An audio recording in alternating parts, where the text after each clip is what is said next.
Welcome back to our channel education and learning point. दोस्तों, ये आज का हमारा टेस्ट नंबर 19 है। तो चलिए शुरुआत करते हैं आज के पहले प्रश्न की। पहला प्रश्न है हमारा, निम्नलिखित में से किस वर्ष को मीठे पानी के अंतर्राष्ट्रीय वर्ष के रूप में मनाया गया था? आंसर इज डी, 2003 को मीठे पानी के अंतर्राष्ट्रीय वर्ष के रूप में मनाया गया था 2003 को। अगला प्रश्न हमारा प्रश्न संख्या 2, कलाकारों का प्रदर्शन कला में योगदान के लिए किस वर्ष से संगीत नाटक अकादमी पुरस्कार दिया जाता है? आंसर इज सी, 1952 से। अगला प्रश्न हमारा प्रश्न संख्या 3, क्योटो प्रोटोकॉल नियमों के तहत 6 प्रदूषकों में से एक निम्नलिखित में से कौन सा है? क्योटो प्रोटोकॉल नियमों के तहत 6 प्रदूषकों में से एक निम्नलिखित में से कौन सा है? Answer is D, perfluorocarbons. अगला प्रश्न हमारा प्रश्न संख्या 4 यानी कि 4, निम्नलिखित में से कौन सा वाद्य यंत्र आमतौर पर ऊर्ध्वाधर स्थिति में और एक मुड़े हुए धनुष से बजाया जाता है? तो जो ऊर्ध्वाधर स्थिति यानी कि वर्टिकल वो कौन सी स्थिति होती है? इस तरीके से वर्टिकल, ये हो गया वर्टिकल, और ये स्थिति हो गई हमारी हॉरिजॉन्टल। तो निम्नलिखित में से कौन सा वाद्य यंत्र आमतौर पर ऊर्ध्वाधर स्थिति में और एक मुड़े हुए धनुष से बजाया जाता है? आंसर इज बी, सारंगी। अगला प्रश्न हमारा प्रश्न संख्या 5, रुक्मणी देवी अरुंडेल निम्नलिखित में से किस नृत्य शैली से संबंधित हैं? रुक्मणी देवी अरुंडेल निम्नलिखित में से किस नृत्य शैली से संबंधित हैं? आंसर इज बी, भरतनाट्यम से। जो ये रुक्मणी देवी हैं, इनको 1956 में पद्म विभूषण से भी ये सम्मानित हैं। पद्म भूषण से भी सम्मानित हैं किस कला के क्षेत्र में अपने योगदान के लिए नृत्य शैली से। नृत्य शैली जो है इनकी, ये इसके लिए इनको 1956 में पद्म भूषण से भी सम्मानित किया गया इनको। अच्छा, ये कथकली है, ये कहाँ का नृत्य है? ये जो कथकली है ये हमारा केरल का नृत्य है। और जो हमारा कथक है ये कहाँ का है? ये हमारे उत्तर प्रदेश की शैली है, उत्तर प्रदेश की शैली। और जो हमारा कचिपुड़ी है ये कहाँ का नृत्य है? ये हमारा आंध्र प्रदेश। और जो हमारा इसका आंसर था वो था option B, Bharatanatyam. Option B हमारा करेक्ट आंसर था। अगला प्रश्न हमारा प्रश्न संख्या 6, जुलाई 2021 तक उत्तर प्रदेश के मुख्य सचिव कौन थे? Answer is C, Rajendra Kumar Tiwari.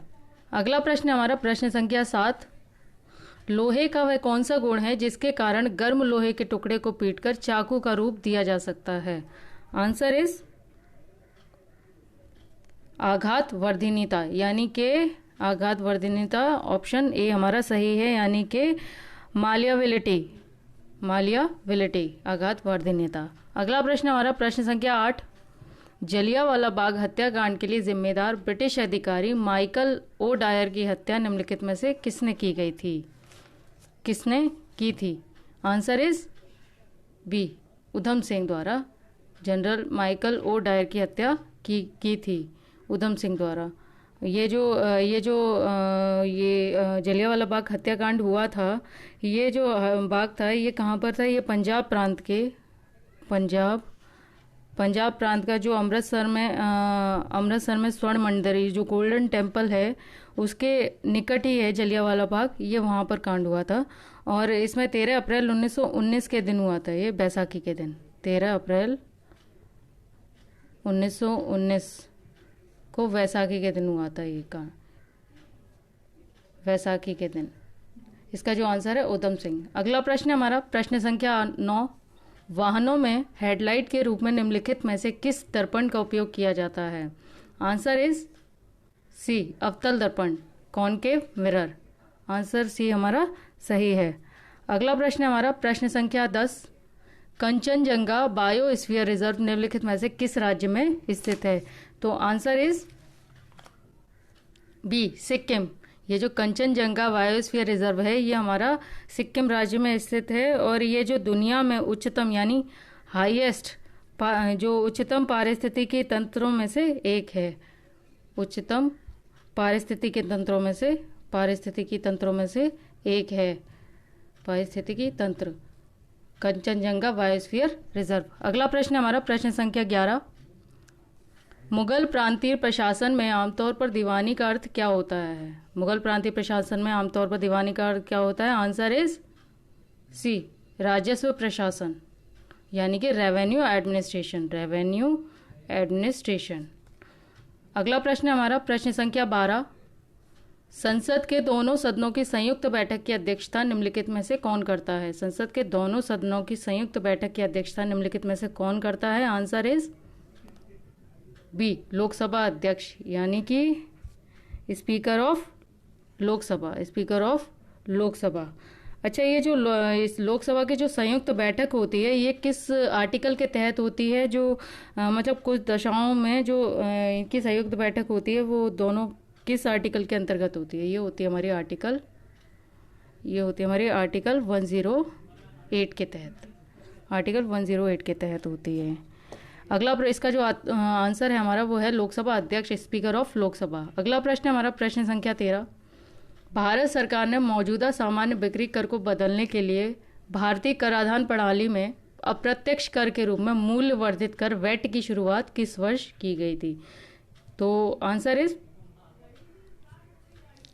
None of the above, इनमें से कोई नहीं। अच्छा, इसमें जो वैट है, वैट क्या बोलते हैं? वैट को बोलते हैं वैल्यू एडेड टैक्स। ये हमारा हो गया वैट। अच्छा, वैट होता क्या है? ये एक प्रकार का अप्रत्यक्ष कर है जो वस्तु और सेवा दोनों पर लगाया जाता है, क्योंकि वस्तु और सेवा उत्पादन के हर पड़ाव में, वस्तु और सेवा का जो उत्पादन होता है उसके हर पड़ाव में, बनने से लेके उसकी बिक्री तक, तो मूल्य की वृद्धि, उसके हर मूल्य की वृद्धि होती है। तो जैसे जैसे वो आगे, जैसे कोई वस्तु बनी, फिर उसको बाहर मतलब उसको किसी कारखाने में भेजा गया, वहाँ से फिर उस पर उसको बेचा गया, तो इस पर जैसा हर पड़ाव आता जाएगा उस पर उसकी मतलब जो कर है वो लगता जाएगा उस पर। तो इस वस्तु के उत्पाद से लेकर बिक्री तक हर पड़ाव में वैट लगाया जाता है, तो इसको बोलते हैं हम वैट, यानी कि इनडायरेक्ट टैक्स, अप्रत्यक्ष कर, इसको बोलते हैं वैट। अच्छा, भारत में जो वैट कब लगा था? ये लगा था 1 अप्रैल 2005 को। 1 अप्रैल 2005 को बिक्री कर को प्रतिस्थापित किया गया था भारत में। अगला प्रश्न हमारा प्रश्न संख्या 14। निम्नलिखित में से कौन सा एक जैन त्योहार है जो श्वेतांबर समुदाय के द्वारा 8 दिनों के लिए मनाया जाता है और दिगंबर समुदाय द्वारा दशलक्षण पूर्व के पर्व के रूप में 10 दिनों के लिए मनाया जाता है? आंसर इज डी, पर्युषण पर्व, पर्युषण पर्व। अगला प्रश्न हमारा प्रश्न संख्या 15। पद्मश्री 2020 प्राप्तकर्ता में से एक सरिता जोशी को किस क्षेत्र में पुरस्कार मिला? सरिता जोशी को किस क्षेत्र में पुरस्कार मिला? तो आंसर इज सी, कला के क्षेत्र में। अगला प्रश्न हमारा प्रश्न संख्या 16। वह न्यूनतम राशि क्या है जिसे रियल टाइम ग्रॉस सेटलमेंट के माध्यम से प्रेषित किया जा सकता है, यानी कि आरटीजीएस के माध्यम से प्रेषित किया जा सकता है? वह न्यूनतम राशि हमारी answer A is correct, 2 lakh रुपए। अच्छा, ये जो आरटीजीएस है, इसमें क्या होता है? आरटीजीएस में ये एक ऐसा सिस्टम होता है जिससे ऑनलाइन पैसे ट्रांसफ़र किए जा सकते हैं, ऑनलाइन पैसे ट्रांसफ़र किए जा सकते हैं। और आरटीजीएस के तहत जो फंड ट्रांसफ़र के जो निर्देश होते हैं वो व्यक्तिगत रूप से ऑर्डर के आधार पर किए जाते हैं और उसी समय इनका पैसा ट्रांसफ़र हो जाता है। और ये जो अब तक जो आरटीजीएस है, ये भारत में फंड ट्रांसफ़र का सबसे तेज और सबसे सुरक्षित ज़रिया है आरटीजीएस। ये तो होगा हमारा आरटीजीएस। अच्छा, इसी से मिलता जुलता नेफ्ट होता है। एनईएफटी के बारे में आपने सुना होगा, एनईएफटी यानी कि national electronic fund transfer, national electronic fund transfer, ये हो गया हमारा एनईएफटी नेफ्ट। तो ये क्या होता है? इसके ज़रिए एक बैंक खाते से जो पैसे भेजे जाते हैं वो बैचेस के ज़रिए भेजे जाते हैं, ट्रांसफ़र होते हैं, बैचेस होते हैं। तो आरटीजीएस में तो पैसा तो ऑर्डर, व्यक्तिगत रूप से ऑर्डर दिया और वो ट्रांसफ़र हो गया दूसरे अकाउंट में। और जो नेफ्ट होता है, इसमें क्या होता है? इसमें बैचेस के ज़रिए ट्रांसफ़र होता है अमाउंट। और जो नेफ्ट के ज़रिए जो फंड है ना, वो तुरंत ट्रांसफ़र नहीं होता, वो हर आधे घंटे में बैचेस रिलीज़ होते हैं। तो वो तो हमारे हो गया एनईएफटी, यानी कि नेशनल इलेक्ट्रॉनिक फंड ट्रांसफ़र, ये हो गया NEFT। तो हमारा जो इसका उत्तर था वो 2 लाख रुपए था। अगला प्रश्न है हमारा प्रश्न संख्या 17। भारत के संविधान के अनुच्छेद के अनुसार राज्यसभा के सदस्यों की कुल संख्या 250 से अधिक नहीं हो सकती। तो answer is B, article 80। Article 80 में क्या है? आर्टिकल 80 जो है हमारा, इसमें है राज्यसभा के सदस्यों की अधिकतम जो संख्या होगी वो 250 निर्धारित की गई है ना। और जिसमें से 12 सदस्य जो होंगे, 12 जो सदस्य होंगे वो राष्ट्रपति द्वारा नाम निर्देशित किए जाएंगे, प्रेसिडेंट द्वारा नाम निर्देशित किया जाएंगे। और जो 238 बचे वो जो सदस्य वो राज्यों और संघ राज्य क्षेत्रों के प्रतिनिधित्व होते हैं। 238 राज्यों और संघ राज्य क्षेत्रों के जो प्रतिनिधित्व होते हैं ये 238 सदस्य। ये तो हो गया हमारा आर्टिकल 80, ऑप्शन बी हमारा सही है। बाकियों के बारे में मैं आपको बता दूं, आर्टिकल जो 70 है, 70 में क्या कहा गया है? 70 जो है वो है अन्य आकस्मिकताओं के में राष्ट्रपति के कृत्यों का निर्वहन। अन्य आकस्मिकताओं में राष्ट्रपति के कृत्यों का निर्वहन, ये हो गया आर्टिकल 70। और जो हमारा आर्टिकल 95 है, ये क्या है? आर्टिकल 95 है अध्यक्ष के पद के कर्तव्यों का पालन करने या अध्यक्ष के रूप में कार्य करने की उपाध्यक्ष या अन्य व्यक्ति की शक्ति। फिर से बता दूं मैं आपको, आर्टिकल 95 में है अध्यक्ष के पद के कर्तव्यों का पालन करने या अध्यक्ष के रूप में कार्य करने की उपाध्यक्ष या अन्य व्यक्ति की शक्ति। ये हो गया आर्टिकल 95। अब बचा हमारा आर्टिकल 90। आर्टिकल 90 जो है हमारा क्या कह रहा है? आर्टिकल 90 ये है हमारा उपसभापति का पद रिक्त होना, पद त्याग और पद से हटाया जाना। उपसभापति का पद रिक्त होना, पद त्याग या पद से हटाया जाना, ये आता है हमारा आर्टिकल 90 के अंतर्गत। जो हमारा इसका आंसर था वो था article 80, option B is correct. अगला प्रश्न है हमारा प्रश्न संख्या 18। निम्नलिखित में से किसने मई 2020 में इराक के नए प्रधानमंत्री के रूप में पदभार ग्रहण किया है? तो आंसर इज ए, मुस्तफ़ा अल कादिमी। इन्होंने इराक के नए प्रधानमंत्री के रूप में मई 2020 में पदभार ग्रहण किया है। Answer A is correct. अगला प्रश्न हमारा प्रश्न संख्या 19। मौर्य वंश का अंतिम राजा कौन था? मौर्य वंश का अंतिम राजा कौन था? Answer C is correct, Bhadrath. Bhadrath हमारा जो था वो मौर्य वंश का अंतिम राजा था। अगला प्रश्न हमारा प्रश्न संख्या 20। दोस्तों ये आज की श्रृंखला का हमारा अंतिम प्रश्न होगा। प्रश्न संख्या है 20। नाहरकाटिया तेल क्षेत्र किस राज्य में स्थित है? नाहरकाटिया तेल क्षेत्र किस राज्य में स्थित है? आंसर इज ए, असम में। ये हमारा question of the day. Question of the day हमारा, उत्तर प्रदेश मुख्यमंत्री बाल सेवा योजना की घोषणा किस उद्देश्य से की गई थी? उत्तर प्रदेश मुख्यमंत्री बाल सेवा योजना की घोषणा किस उद्देश्य से की गई है?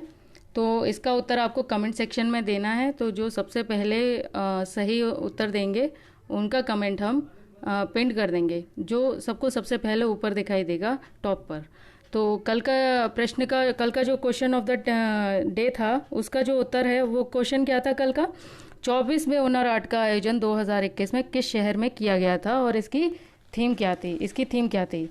तो इसका उत्तर मैं आपको बता दूं, 24वां जो हुनर हाट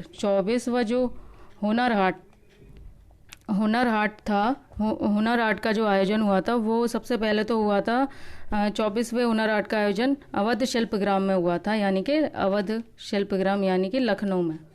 अवध शिल्पग्राम यानी कि लखनऊ में हुआ था। ये लखनऊ में कब हुआ था? 22 जनवरी से 4 फरवरी 2021 को हुआ था ये। और इसकी जो थीम थी वो थी वोकल फॉर लोकल। इसकी जो थीम थी वो थी वोकल फॉर लोकल। ये हो गई हमारी ये जो 24वां हुनर हाट था जो कि अवध शिल्पग्राम लखनऊ में हुआ था 22 जनवरी से 4 फरवरी के 2021 के मध्य हुआ था 24वें हुनर हाट का आयोजन। अच्छा, ये जो होता है इसमें जो स्वदेशी उत्पाद शामिल होते हैं, जैसे कि इसमें देश के सभी राज्य और केंद्र शासित जो प्रदेश हैं वहाँ के दस्तकार और शिल्पकारों के लगभग 500 स्वदेशी उत्पाद इसमें शामिल हुए थे हुनर हाट में, 24वें हुनर हाट में। तो दोस्तों आज की श्रृंखला में हमारी यहीं पर समाप्त होती है। इसका आज का क्वेश्चन ऑफ द डे जो है वो उसका उत्तर आपको कमेंट सेक्शन में देना है। तो मिलते हैं अपनी अगली श्रृंखला में, तब तक के लिए नमस्कार।